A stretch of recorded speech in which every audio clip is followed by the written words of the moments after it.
നമ്മുടെ പ്രോസിക്യൂഷൻ ഉന്നയിച്ച എല്ലാ പോയിന്റുകളും തന്നെ കോടതി വളരെ വിശദമായി പരിഗണിച്ചതിന് ശേഷം ഈ കേസ് അപൂർവങ്ങളിൽ അപൂർവമായ ഒരു കേസാണെന്ന് കണ്ടെത്തിയിരിക്കുകയാണ്. അതിനാൽ ഒന്നാം പ്രതിക്ക് വധശിക്ഷ തന്നെ വിധിച്ചിരിക്കുകയാണ്. അതുകൂടാതെ അതിനോടൊപ്പം 2 ലക്ഷം രൂപ പിഴശിക്ഷയും വിധിച്ചിട്ടുണ്ട്.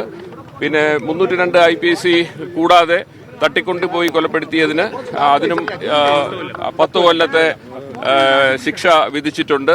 കൂടാതെ അതിന് 1 ലക്ഷത്തിന്റെ ഫൈൻ എമൗണ്ടും വിധിച്ചിട്ടുണ്ട്.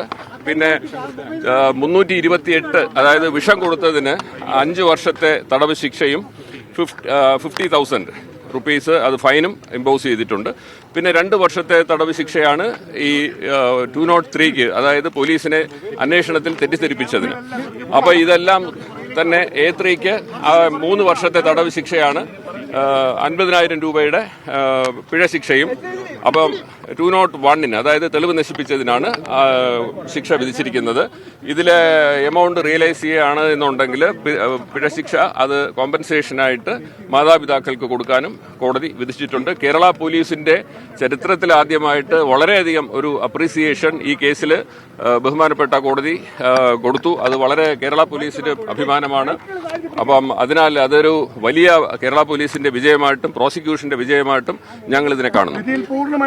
100% തൃപ്തനാണ് എന്ന് മാത്രവുമല്ല, ഇപ്പോൾ ഷാരാൻ രാജിന്റെ കുടുംബവുമായിട്ട് വരുന്ന വഴിക്കിപ്പോൾ അവർ വന്ന് പറഞ്ഞു 100% കോടതി വിധിയിൽ സംതൃപ്തി അവർ അറിയിച്ചിരിക്കുകയാണ്. കാരണം അവർക്ക് നീതിപൂർവമായിട്ടുള്ള ഒരു വിധി ലഭിച്ചു എന്ന് ഇപ്പോൾ പറയുകയാണ്.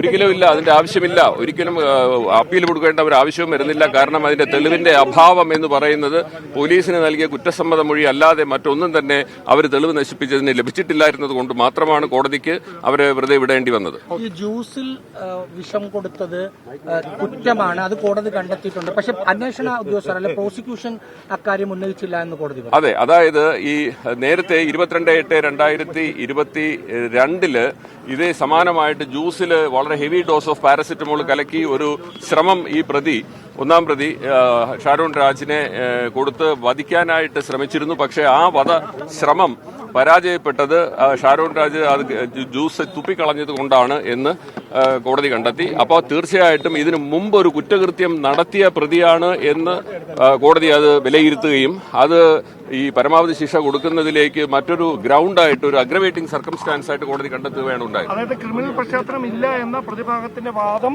നിരാകരിച്ചത് ഈ ഒരു പോയിന്റിലൂടെയാണ്. ഇതും കൂടാതെ തന്നെ ഇത് വളരെ മെറ്റിക്കുലസ് ആയിട്ട് വളരെ പ്ലാൻ ചെയ്ത് നടത്തിയ ഒരു ഇന്റലിജന്റ് ക്രിമിനൽ എന്നുള്ളൊരു രീതിയിലാണ് കോടതി കണ്ടെത്തിയത്. ഒരു ഡെവിളിഷ് പൈശാചികമായ മനസ്സിന് ഉടമയാണ് എന്ന് പ്രോസിക്യൂഷൻ വാദിച്ചതിനെ പൂർണ്ണമായിട്ടും കോടതി അംഗീകരിച്ചും കൂടെ കൊണ്ടാണ് ഈ ഒരു ശിക്ഷ വിധിച്ചത്, വധശിക്ഷ വിധിച്ചത്. Thank you very much.